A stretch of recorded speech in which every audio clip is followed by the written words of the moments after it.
Siapa tokoh politik besar yang disebut di balik polemik dugaan ijazah palsu yang dimaksud Joko Widodo?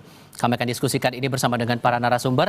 Sudah bergabung 3 narasumber di Studio Kompas TV kali ini. Ada Mas Roy Suryo yang menjadi penggugat dari ijazah palsu ini yang sekali lagi hadir di Kompas TV kali ini. Pakai warna biru lagi. Iya lagi, semuanya ada nuansa birunya. Terima kasih semua sudah hadir di sini. Kemudian ada Mas Adi Praetno. Mas Adi, apa kabar? Alhamdulillah, Tifal. Terima kasih sudah hadir. Dan Bang Sylvester Matutina, apa kabar Bang? Selamat malam, baik. Terima kasih. Malam Kompas TV. Sudah mau datang lagi pakai baju biru juga. Iya, nuansanya biru-biru. Dasi saya warna biru. Tapi ya udahlah ya, kita lanjutkan saja diskusi kali ini. Ada tudingan orang di balik Anda menggaungkan suara ini dan kesannya akhirnya akan ada konotasi ada yang bayar Anda dan teman-teman untuk mendorong tudingan ijazah palsu Jokowi ini, betul? Ngaco dan kalau dalam bahasa sahabat saya ini terwelu. Terwelu itu adalah terlalu. Ya gitu. Sebenarnya ini offset ya, saudara Ade ini offset dan dia harusnya malah justru bisa disangsi atau justru bisa dimarahin ya oleh Jokowi karena itu justru menarik lawan yang lebih banyak untuk Jokowi. Sampai dibilang yang berbaju biru. Makanya kan ngaco. Saya omong apa adanya. Kalau A saya bilang A, kalau B saya bilang. Jokowi itu hanya mengatakan, kan saya sudah sampaikan. Feeling saya mengatakan ada agenda besar politik dalam tuduhan ijazah palsu maupun pemakzulan. Artinya memang ada orang besar yang membackup. Nggak ada dari Jokowi bilang biru. Gitu loh. Kok tiba-tiba ada termulnya yang kemudian mengatakan bahwa itu biru. Itu kan ngaco sekali. Anda menangkap arahnya ini buat apa kalau gitu? Ya ini mau membenturkan. Ini yang rugi Jokowi sendiri loh nanti. Gitu. Tapi ya menurut saya fight harus dilakukan gitu. Karena apa? Karena ini tuduhan ini ngaco, fitnah sangat luar biasa dan saya sangat mendukung statement Mas Ahaye tadi ya. Meskipun saya sekali lagi Mas Tifal saya udah 5 tahun itu tidak lagi di partai politik dan kebetulan saya pernah wakil ketua umum di situ. Nggak ada sama sekali tuduhan dan Pak SBY selaku dewan yang ada di Partai Demokrat itu pasti tidak mungkin melakukan itu karena Pak SBY adalah orang yang sangat negarawan, beda jauh sama yang mengatakan sebelumnya tadi orang besar. Oke, Bang Sylvester, saya paham bahwa Anda kemarin sudah menjelaskan juga kepada rekan saya di Kompas Petang waktu itu masalah tudingan yang berbaju biru itu menjadi orang di balik tudingan-tudingan semacam ini. Kalau kemudian ada diksi semacam ini, kemudian Demokrat sudah bilang bahwa itu fitnah, so yang mana yang benar kalau gitu nih? Biarkan masyarakat yang menilai, masyarakat pasti pintar. Memang Pak Jokowi hanya mengatakan ada orang besar. Ya. Dan pastinya ini kan bukan hanya masalah ijazah palsu ya, ada isu kayak kemarin matahari kembar, terus ada isu pemaksulan. Bahkan yang dari awal itu, yang saya bicara dari awal itu isu Indonesia gelap. Itu udah berapa bulan lalu lah saya bicara. Dan apa yang saya bicarakan sih sama persis yang dikatakan Pak Prabowo ya. Jadi Pak Prabowo juga mengatakan terakhir ya kan bahwa isu Indonesia gelap itu diayain gitu loh. Dan memang itu fix karena apa?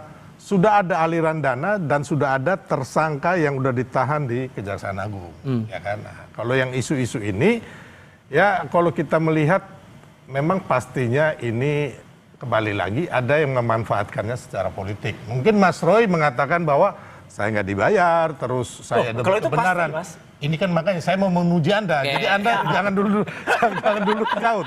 Lanjut, jadi intinya saya minta sumpah lagi. Mungkin jadi gini, kalau yang berbaju biru itu mungkin saya. Dalangnya ini saya lah. Ini juga baju biru nih. Biru nih. Ya, dia nggak. Jadi intinya bahwa kembali lagi sebenarnya kita ke fokus aja dengan proses hukum yang terjadi sekarang. Tapi kan muncul pertanyaan gini Bang, kalau kemudian mencoba mengadu-adukan Pak Jokowi sementara Pak Jokowi sekarang sudah tidak lagi menjabat sebagai kepala negara dan kepala pemerintahan, Anda menangkapnya sebagai relawan yang nyudut-nyudutinnya buat apa lagi? Gini, saya bilang tadi, Pak Jokowi sudah tidak ada kepentingan untuk menjadi apapun di Republik ini. Beliau udah selesai ya, udah purna tugas, sudah menjadi politisi di Indonesia ini menurut saya yang tertinggi yang dicapai ini Pak Jokowi nih, ya kan? Intinya sudah 2 kali wali kota, gubernur, ya kan, terus presiden 2 kali dan berhasil, terus mengendorse Prabowo Gibran berhasil, ya kan. Nah, jadi intinya tapi kalau ada, ya kan, mantan yang orang kuat dulu ingin anaknya, terus ingin kadernya, ingin orangnya nanti bermain di 2029 atau Prabowo Gibran ini nanti selesai di tengah jalan. dari beberapa orasi orang-orang mereka ini, itu kan udah jelas. Ada yang mau revolusi, terus ada yang mau kudeta, ada yang mau mendudukin gedung MPR DPR, gitu. Ada yang minta Mas Gibran dan juga Pak Prabowo mundur. Itu kan udah jelas. Terus kita melihat, ya Bang, kita meneliti dari di sosial media nih, ya kan. Banyak akun-akun itu setelah kita teliti, oh akun ini ternyata ada yang biru, merah, orange dan sebagainya. Sehingga singkatnya kalau pernyataan dari Mas Ade itu Anda juga sepakat bahwa ada orang yang berbaju biru itu? Atau justru Anda punya pandangan lain? Koreksi dikit, kalau yang mau menurunkan Pak Prabowo nggak ada. Oke, gimana Bang? Ada, jadi saya lebih mengerti daripada beliau. Karena gini, saya wakil ketua tim kampanye nasional. Beliau ini orang luar, nggak ngerti apa-apa gitu. Nggak ngerti apa-apa beliau ini. Kalau ke pertanyaan saya, kan? ada nggak yang orang saya Mas Ade itu? wakil ketua tim kampanye nasional dan sampai saat ini saya masih berhubungan dengan semua, dengan baik Pak Prabowo, ya kan, bertemu langsung dengan Pak Jokowi, dengan ring-ringnya semua, gitu loh. Jadi ya kita dukung penuh kan, Pak Prabowo. Itu kan Anda masih gitu loh kan. Kemarin yang pemaksulan itu kan semuanya kan minta agar Pak Prabowo ini nggak di, sorry, Pak Prabowo ini mereka menggeruduk KPU tanggal 18 Maret 2020 agar Pak Prabowo ini nggak dilantik. Ya, jadi itu udah enggak dong, harus Mas. Latar belakang ini lah itu. Enggak bisa. Itu kan motif. Mas Adi membaca narasi dari kedua narasumber kita ini dan mengkorelasikan dengan orang yang disebut berbaju biru coba mendorong agar tudingan ini menyeruak terus. Anda membacanya arahnya buat apa? Saya harus ngomong apa nih? Abu-abu soalnya nih. Saya abu-abu. Saya sengaja pakai abu-abu karena narsumnya itu Bang Rod sama Bang Silvester. Ini pembicaraan di tepi jurang sebenarnya. Mesti hati-hati banget. Jurang buat saya atau Bang Roy? Bagi siapapun.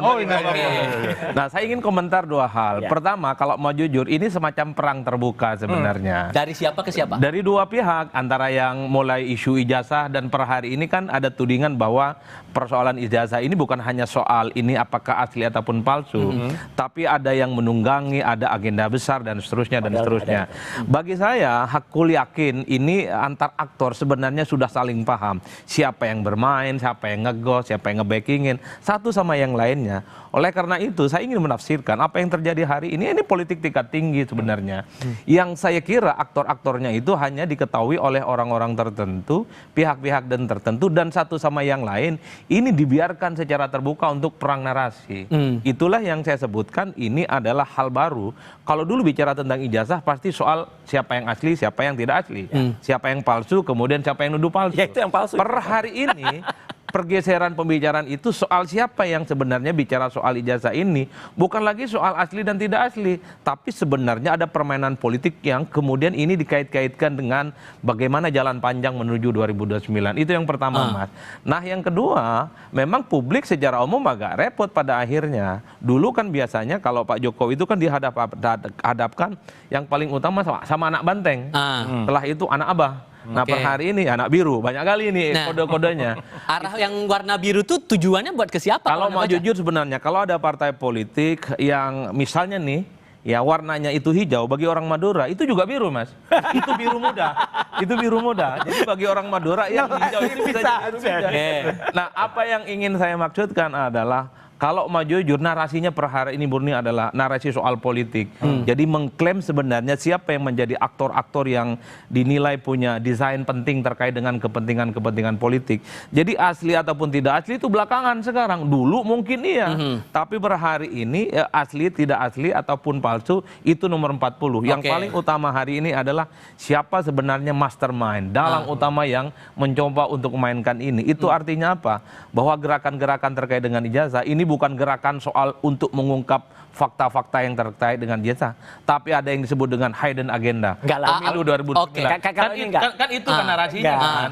Itu yang saya sebutkan, ada paradigm shift, ada perubahan paradigma orang bicara hari ini. Tentang dalang, tentang warna biru, tentang aktor, tentang kepentingan pilpres. Sesuatu yang sejak 6 bulan, 7 bulan lalu ketika muncul ijazah itu tidak pernah dibicarakan. Termasuk apakah juga ada kode di balik datangnya Presiden Joko Widodo ke reuni reuni Fakultas Kehutanan Universitas Gadjah Mada beberapa waktu lalu. Tahan dulu. Dan dia Iklan nggak dulu. berani pakai Iklan kaos dulu. biru. Kita jeda sebentar. Kami segera kembali.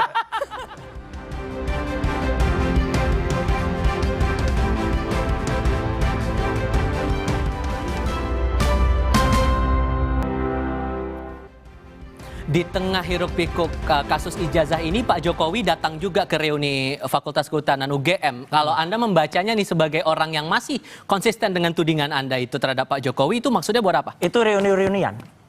Nggak ada, nggak mengubah sedikit pun ya, 1 milipersen pun nggak mengubah tentang tuduhan ijazah palsu. Dan satu lagi, dia nggak berani pakai kaos warna biru. Harusnya kalau seorang alumni, pakai dong kaos kayak gini. Apalagi itu? Ini Apalagi alumni, itu? alumni Gadjah Mada, bener kalau ini. Padahal sebenarnya, dia sebenarnya sudah diuntungkan loh dengan perubahan dari ADART Kagama. Jadi Kagama itu sudah merubah ADART semenjak tahun 2015 di pasal 92 bahwa orang yang disebut alumni itu cukup orang yang pernah terdaftar sebagai mahasiswa. Jadi DO aja, drop out aja, aman dia. Harusnya berani dong pakai kaos biru. Tapi mungkin karena sudah ada tuduhan biru itu, padahal yang nuduh bukan Jokowi, yang nuduh adalah termul-termulnya. Ya, lah itulah. Jadi malah kacau. Ini jadi malah apa kalau dalam kisah pewayangan geger bumi merdikan, bumi gonjang-ganjing nih gara-gara itu. Jadi rusak malahan. Tapi yang penting ijazah itu clear, itu ada pure ilmiah, tidak ada hubungannya dengan bohir-bohiran, tidak ada hubungannya. Datangnya Pak Jokowi itu tujuannya buat memastikan bahwa ijazah ini asli atau gimana Anda menangkapnya sebagai relawan, Bang Sylvester?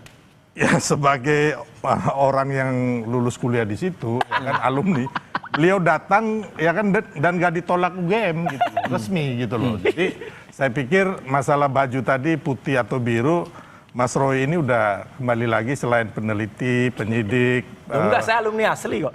Beliau juga perancang busana, jadi ngerti. Semua diborong Masalah ya. ganti-ganti Pengamat hukum juga semua diborong sama beliau ini. Clear. Nah, jadi kembali lagi kalau masalah ijazah ini kembali lagi kalau saya sampai saat ini mohon maaf bahwa saya tidak mempercayai penelitian Mas Roy dan kawan-kawan. Karena apa? Yang diteliti itu hanya digital dan ini nggak bisa dibawa ke pengadilan. Bisa kalau ada aslinya. Nah, jadi memang tidak bisa peneliti dari awal ini ya kan digital nggak bisa. Yang harus diteliti itu yang otentik atau yang original. Ya kan? Original asli atau original palsu. Originalnya nggak pernah keluar. Ya, jadi terus kalau masalah bilang nggak ada pendanaan, mungkin Mas Roy saya yakin nggak. Karena ini orang kaya, ya kan? Jadi nggak. Tapi kalau ada yang dirawat di rumah sakit di luar negeri, terus yang ke luar negeri, yang ngasih duitnya saya tahu masalahnya. Yang ngomongin siapa nih? Ini ngomongin siapa nih? Saya nggak bisa ngomong orangnya, tapi intinya bahwa jangan dong, ya kan? Jangan dong. Harus berani. Saya nggak mau jadi tersangka juga bos. Nggak enak, nggak. Intinya bahwa dalam politik pendanaan itu pasti ada. Kan dana operasional untuk gini. Kita bikin teman-teman ini kan bikin acara di hotel. Ya kan? Terus di Gedung Juang, ya kan? Terus ke Solo. Siapa pendanaannya gitu loh kan? Intinya kan pasti ada yang membantu Mas Roy, ya kan? Saya nggak ngomong secara halus ada bohirnya, tapi ada yang membantu. Mungkin saya juga membantu loh, jangan salah loh. Karena itu kan teman-teman saya juga. Nggak yang di situ teman-teman saya juga, gitu loh. Anda menangkap ada pesan politik di balik Pak Jokowi datang di tengah hiruk pikuk ini? Ya saya kira sederhana, tentu sebagai upaya untuk mengamputasi persoalan ijazah ya. Karena kalau ada reuni dan kemudian itu kan menegaskan bahwa Pak Jokowi dengan teman-temannya sudah saling berkenalan satu sama yang lain. Apalagi dalam pertemuan itu misalnya Pak Jokowi kan berkelakar begitu banyak tentang KKN, apalagi tentang skripsi dan seterusnya. Dan mempermalukan temannya itu nggak bagus betul. Tentu nggak negarawan betul. Tentu itulah upaya-upaya untuk menghilangkan spekulasi-spekulasi terkait dengan tuduhan ijazah itu. Tapi kan problemnya soal ijazah ini kan tergantung bagaimana iman politik posisinya, Mas Ipal. Kalau berada di posisinya Bang Roy, apapun yang dilakukan oleh Pak Jokowi pasti salah. Tapi kalau berada di posisinya Bang Sylvester, apapun yang dilakukan oleh Pak Jokowi pastinya benar sebenar-benarnya. Itulah yang saya sebut agak bingung saya pakai baju, pakai abu-abu, cari aman sebenarnya. Karena ini bukan soal apa namanya faktual dan tidak faktual, asli ataupun tidak asli, tapi sangat tergantung bagaimana posisi politiknya. Dan tentu tidak semua orang akan memahami ini secara konkret. Mas Roy, Mas Adi, Bang Sylvester, terima kasih banyak sudah hadir dalam diskusi kami kali ini. Dan terima kasih juga untuk Anda sudah menyaksikan Sapa Indonesia malam kali ini. Sebelum kami tutup, kami ingatkan Anda untuk jangan lupa cukupi kebutuhan air mineral Anda setiap hari dan rasakan kesejukannya. Semoga akhir pekan Anda menyenangkan. Saya Tifal Solesa pamit. Selamat malam. Alam. Enak Silakan, benar nih. silakan. Terima kasih.